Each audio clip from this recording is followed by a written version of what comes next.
Hi Scott, how are you? Yeah, I'm not bad. How are you? Look, I'm okay. It's been kind of an angry week, to be honest. First we had a million people in France and Belgium, marching away, expressing solidarity with, frankly, a bunch of racists who, would have been locked up ages ago if they'd been born in Germany instead of France. Of course, I'm referring to the Charlie Hebdo cartoonists, who in my view, certainly shouldn't have been killed, but should be in prison.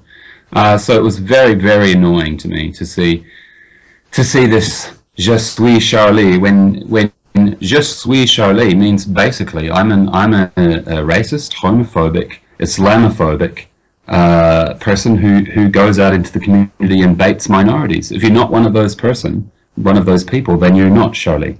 But a million people in France and Brussels believe otherwise. So that was annoying. And then you had Erdogan this week deciding that he's going to have another go at Twitter. In fact, I think Twitter's going to be blocked here again soon, and Facebook as well. The way Cameron and Theresa May in the UK are going, I think they'll probably be doing the same thing there. He talked about blocking some social networking websites. Why? They're going nuts, honestly. They really are. It's all to do with anti-terrorism and things like that. Because this is where he actually mentioned a specific site. I can't remember the name of it. It's not one that I use. But this is where the terrorism, the ideas of jihad spread. So honestly, they are going to clamp down big time in the UK on all kinds of internet sites. So who knows what's going to happen this year? If they'll only do it if people let them get away with it.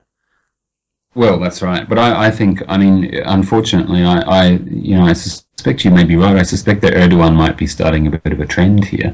Although, he's not the first. Obviously, the Chinese government and plenty of others. But to specifically target social media, I think we could see a kind of domino effect there. I think. Yeah. Unfortunately. So that was annoying. And that came on top of his around about a month ago now. He made a speech, and apparently people in Turkey have told me he basically makes this particular kind of speech when he wants to annoy Turkish liberals. It drives them nuts, the stuff that he says, and I've been told that's the main reason why he does it. He's trying to agitate, get a little bit of stir up a little bit of trouble in society. But in the meantime, other people kind of get in the way. And are casualties. So about a month ago, he said he instructed the Turkish people, don't be friends with foreigners. Foreigners are not your friends. And foreigners like watching Muslim children die. Those were his words. So if a few of your friends drop off this week, you'll know why then. Yeah. Apart from the fact that if there are 29 majority Muslim states in the world, so 28 countries full of these foreigners are actually Muslims, so the statement made no sense. Apart from that, it was just horribly offensive, especially to people like myself and my colleagues here. Walk around the faculty at our university and talk to the foreigners. Lots of them have got degrees in Islamic studies and all kinds of stuff. We're not enemies who like watching Muslim children die. That's just insane talk. But this is the stuff that he's been saying lately. This is just another example of, in my opinion, of how the people who are in power, who manage to rise to the top in society and start and control everybody else, are absolutely the worst kind of people. This guy sounds like a complete nut job to me. I wish it were as simple as that. I think he's. I don't know. In some respects, he does have a very clever strategy worked out. A psychopath. Then maybe that's. But I think he's got psychotic tendencies. I wouldn't. I don't think I'd be able to effectively argue against that. Let's leave it at that. So yeah, but look, in amongst all of that, we did see something rather wonderful happen. Namely, one of those rare occasions when audiences get the chance to really push back hard at the mass media and all the ridiculous the stuff it tries to tell them. You might know what I'm talking about here. It was actually the Fox News network that sparked this little incident. And what happened was that they invited one of their so-called terrorism experts onto the air, and he started giving all these examples of how Islam had completely infiltrated Britain, basically turning it into a kind of Sharia theme park, And one of the claims he made was that the English city of Birmingham was now 100% Muslim, quote unquote, and that non-Muslims don't go there. And the reaction to this online was just overwhelming. There was a journalist from The Guardian, Simon Ricketts. He invented a new hashtag called Fox News Facts, and people started tweeting other bits of fictitious information about cities in England, as a way of taking the piss out of Fox. And there were lots of these tweets, much more than I guess anybody expected. Most of them were silly things like I'll quote you some. Here's one. Bath is a city where everyone wears only a towel and a shower cap. It's illegal to leave home without a loofah. Manchester was founded in 1967 when the gay men of Chester decided to found their own city free of female intrusion. That was another one. The town of Stoke-on-Trent only appears once every 100 years, and Durham exists only in the minds of children. Last one. Last one. It's said the name One Direction was chosen by the Muslim group member Zayn Malik in reference to the Muslim prayer. Now, all of these facts were attributed to Fox News, and there were, last time I checked, which was a few days ago, about 1.4 million of these tweets and Facebook messages, which has really been a joy to watch. But not only that, apparently, it's difficult to know if this is actually true, but it seems to be true. Apparently, Fox News itself has had to set up a response team to control all these misattributions. So the net result of all that is, you've got a major mainstream media outlet famous for its inaccuracies and provocative, unevidenced statements now being paid back for that. That is good, yeah. It's great. It has 1 million or so people telling lies on its behalf, and it seems like Fox has temporarily lost control over what information is travelling around the world under the name Fox News. So, I think that's a small victory for. It does seem with the media that cracks are starting to appear. Like if you look on the BBC, whenever they actually enable the comments underneath their articles, people start, it does seem that the tide of opinion's changing and people are starting to be critical of the media and taking the piss. Yeah. It is good. It's good to see. So, absolutely. I'd call it a small victory for the little people. What do you think? Yeah, definitely. Yeah. But on a more serious note, this Birmingham incident has also shone a bit of light onto something that I think deserves more attention, because these so-called expert guests, like Steve Emerson, they play a huge role in modern day mass media. They're constantly appearing on TV. They are, and they're only slightly. They are, yeah, and they're only slightly less prevalent in the print media now. Some of them are genuine experts, though one cynical commentator pointed out that the only time you get a genuine expert on TV is when they've got a book to promote. But it's also true that a lot of these guys are there for a specific reason. They're there to shape audiences' perceptions of the world in sneaky ways. So I think it's time to ask, who are these experts? I mean, where do they come from? What qualifies them to be telling us about the world? And how do they end up on the booking lists of various TV networks? I think that, this guy Emerson, now that he's kind of been outed, this really kind of demonstrates the need, I think, to be aware of these things when we listen to people telling us things on TV. So I want to look at 3 individual news experts, but we're going to do this in 2 parts. Today we'll talk about our Birmingham guy, Stephen Emerson, and then in the next episode we're going to talk about 2 other experts, one in the field of climate change and one so-called military expert.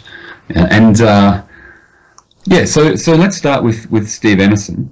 As I said before, his comments were part of a piece on Fox, and he also said a lot of other stuff about the UK, that Muslim police patrol London and beat people with sticks if they don't conform to Islamic dress codes, and all kinds of stuff like this. So, you know, obviously the guy's not above a little bit of creativity or exaggeration. Yeah. But it turns out that Emerson's actually been around for a long time, and he's always been particularly disreputable, and also in some ways particularly kind of weird. He actually started out in US politics, and he was also a full-time CNN journalist for a while. But then in 1995, he set up a private firm called the Investigative Project on Terrorism, or IPT. Now, IPT's mission was supposedly to expose the dangers of Islamist infiltration in America through investigative journalism. And it claims to be one of the world's largest storehouses of archival data and intelligence on Islamic and Middle Eastern terrorist groups. So that sounds fine, yeah. But all the way through from the mid-90s until now, Emerson's career as a terror specialist has been kind of marred by shoddy research techniques and incorrect facts. You know, his conclusions and predictions have turned out again and again to be wildly untrue. So if this IPT does have a huge storehouse of intelligence on Islamist groups, he's not using them. His most famous fuck-up was probably in 1995, when he claimed that the Oklahoma bombing had been carried out by jihadists. Now, I imagine that quite a few of your listeners are familiar with the Oklahoma bombing. It happened in April 1995, and it took out a government building called the Alfred P. Maurer Building, which houses a bunch of US federal agencies. In the process, it killed, I think it was 168 people. And it was actually the work of two men, Timothy McVeigh and Terry Nichols. McVeigh was the ringleader, you could say. He was a Gulf War veteran, and he had ties to the American militia movement. He was also on record as saying that he was furious at how the US government had handled the Waco siege 2 years earlier, and the Ruby Ridge incident just before that. Now, the government agency behind the first phase of Waco was the Bureau of Alcohol, Tobacco and Firearms, the ATF. And their personnel were also deeply involved in Ruby Ridge. They had an office on the 9th floor of this Alfred P. Maurer building in Oklahoma City, and that was McVeigh's target. The ATF was his target. So I mean, you could almost say that the bombing was like a form of blowback from Waco. In other words, it's about as clear-cut a case of domestic terrorism as you're ever going to see. Mm.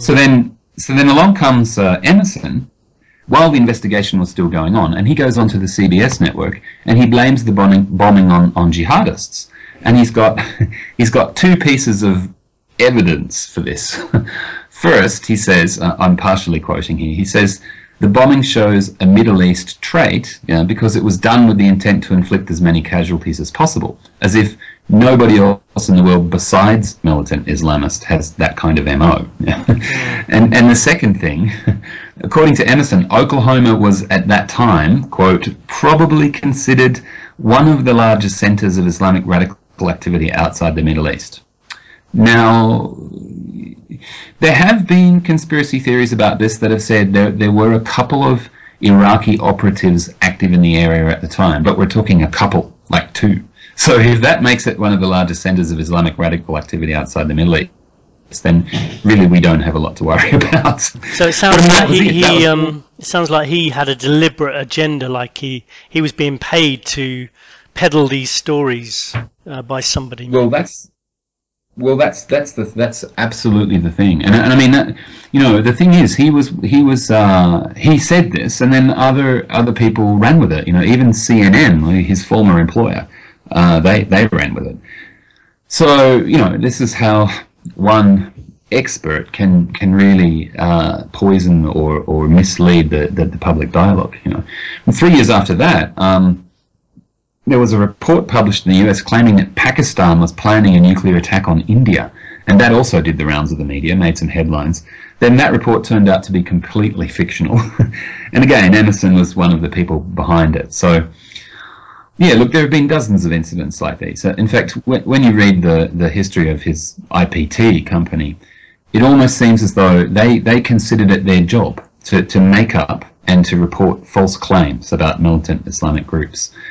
And the other thing they do well, incidentally, is hide money, because a few years ago their finances were investigated, and it turned out that Emerson had literally made millions by promoting this fear of Islamists, and I mean millions. He's basically, I mean, he is to the fear of radical Islam what Petro Poroshenko is to chocolate, you know.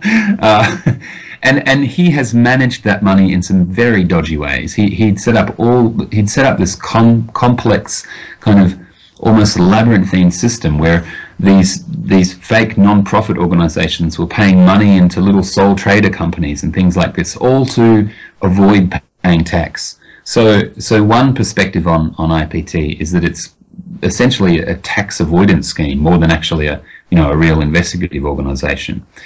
But another kind of darker view also came out of that financial investigation, because a lot of the money was coming from a small number of highly placed people who are involved with or associated with what's sometimes called the Islamophobia network in America. They're called that because these are people who use their positions in politics or business to actively promote fear of Islam. And I'm talking about individuals like the neoconservative politician Daniel Pipes, who was part of the Project for the New American Century, I believe, and also a blogger called Pamela Geller, who's become kind of a cause celeb on the far right in America. She's the executive director of an organization called Stop Islamization of America, and she's kind of like a single issue Ann Coulter. So she just gets on TV and goes hard at anyone who's unlucky enough to be in the way. She loves to use the word Islam and the word genocidal in the same sentence.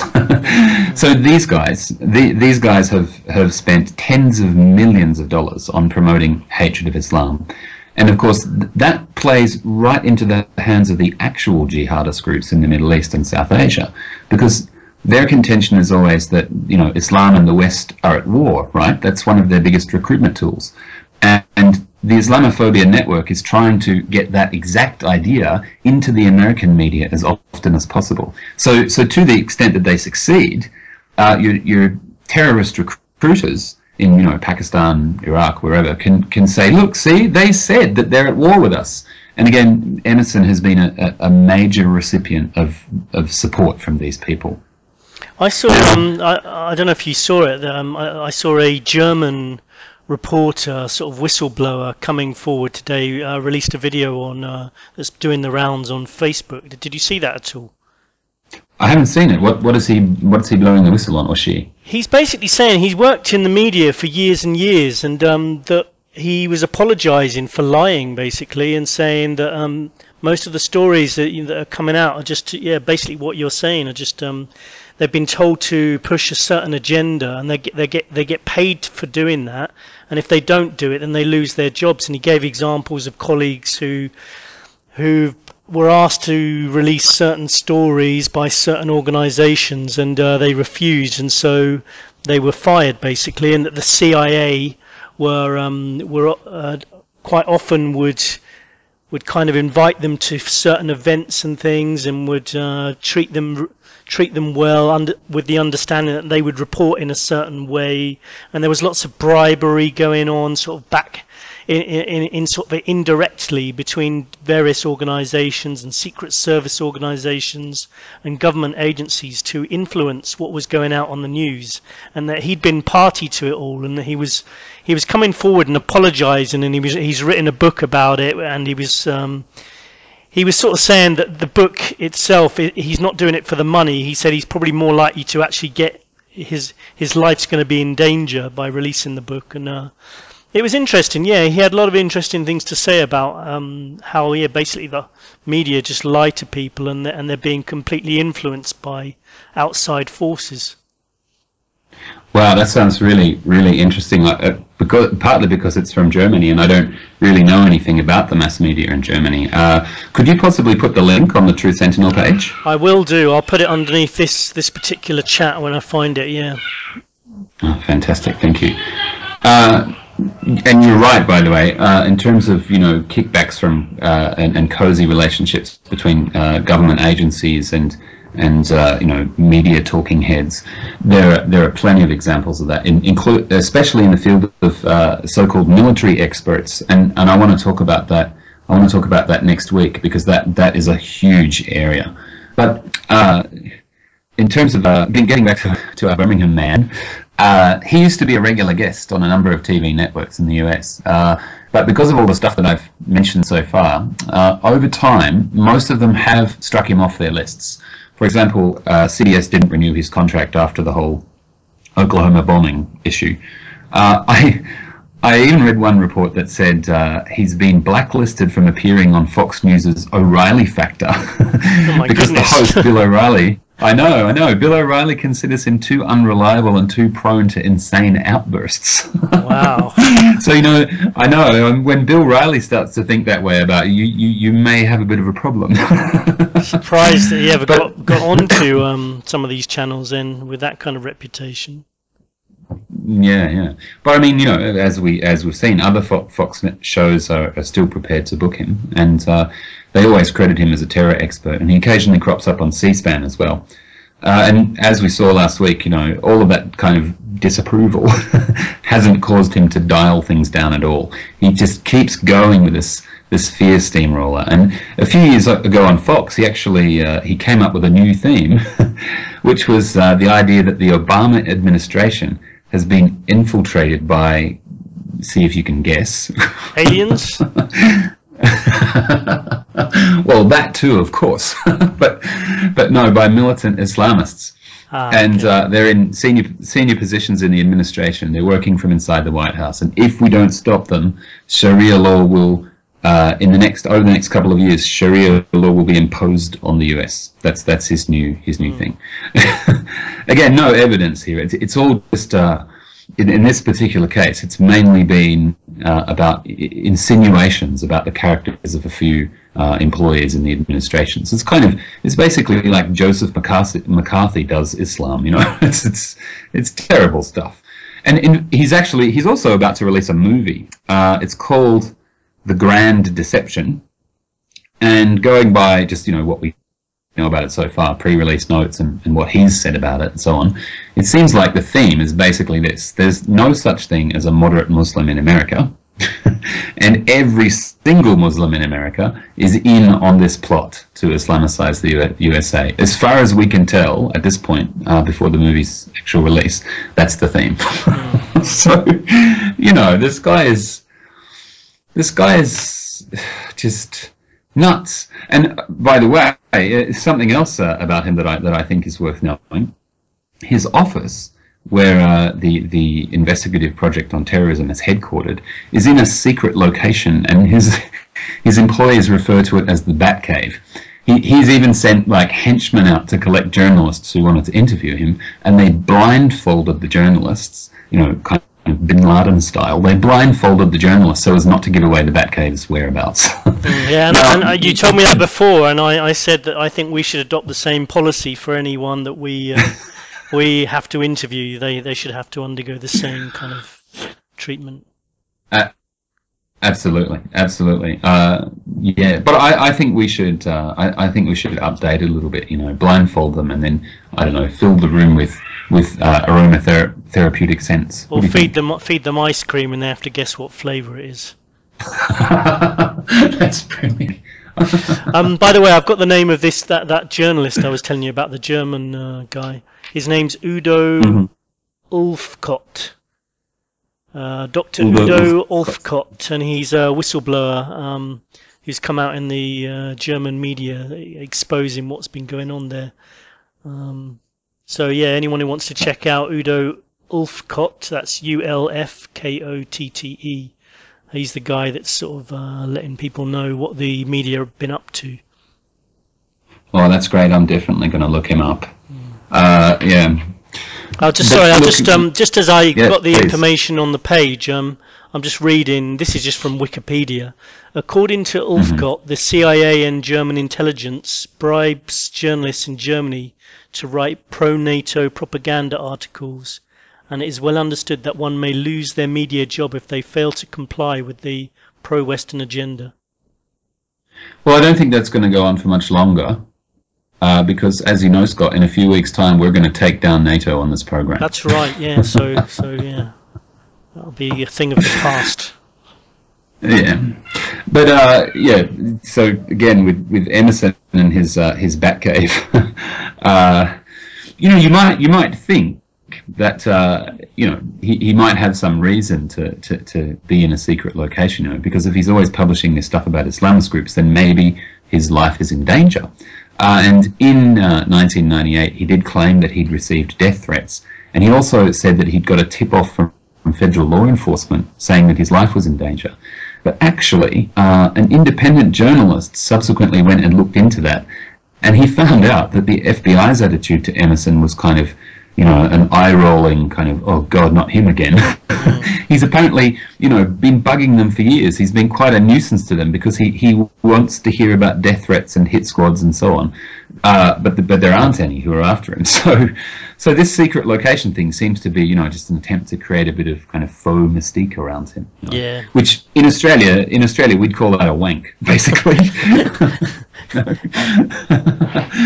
Before we finish, I just want to mention one more Emerson interview, because I think this kind of speaks to, I think, one of our main points about experts. In 2013, he was on C-SPAN commenting on the Boston bombing, and he said it couldn't have been done by white extremists because they carry out their attacks with guns, whereas Islamic extremists use bombs, right?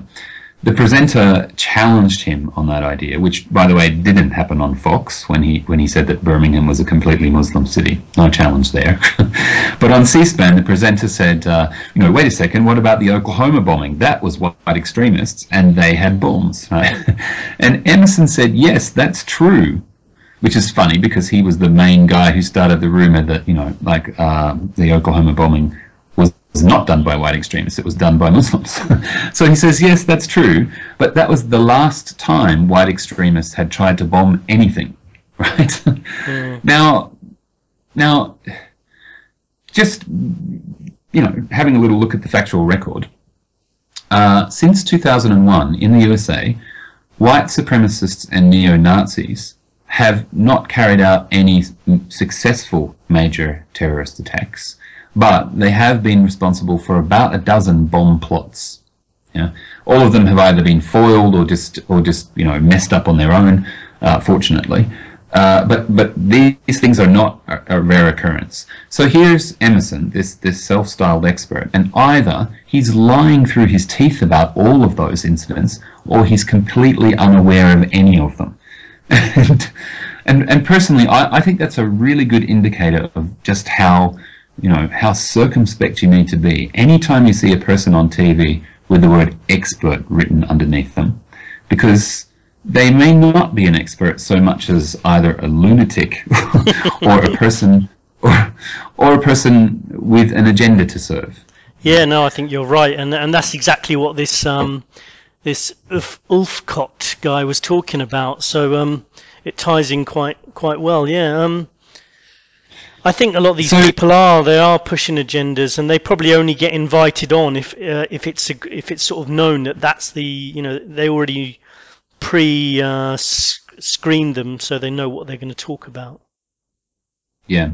So listen, in the next part of this report, we'll talk a little bit about some climate change experts, especially in countries with relatively small populations like Australia that have very concentrated media ownership, and how they use expert power to derail the public dialogue there. And we'll also look at the military experts that I mentioned before, because, as I said, that's a huge area. And maybe we can look into this Ulfcott guy a bit as well. I've just read this. Let me just read this about him as well. It sounds quite interesting. Ulfcott was born into a Christian family, but by the age of 21 years, he abandoned Christianity and became atheist.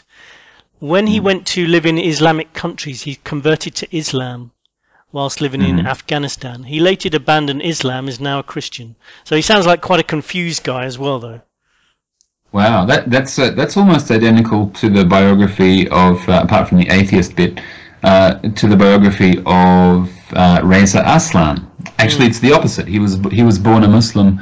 He's a religious scholar who I meant to mention during our debate last week about evolutionists, Yeah, because I've seen his interview on, was it CNN or Fox? It was Fox, yeah, the worst Fox, interview of all time. Yeah. Well, he did rip them apart, didn't he? Yeah.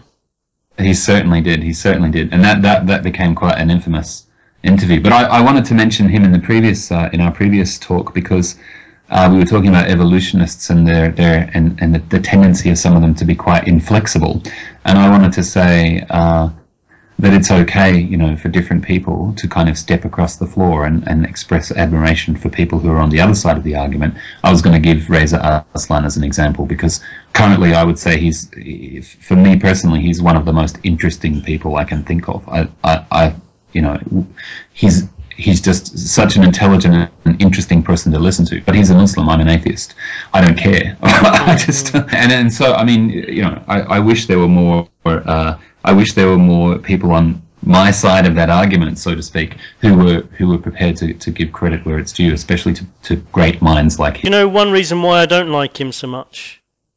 Why do you not like him so much? Because I sent him a message on Twitter inviting him onto the show, and so far he hasn't replied.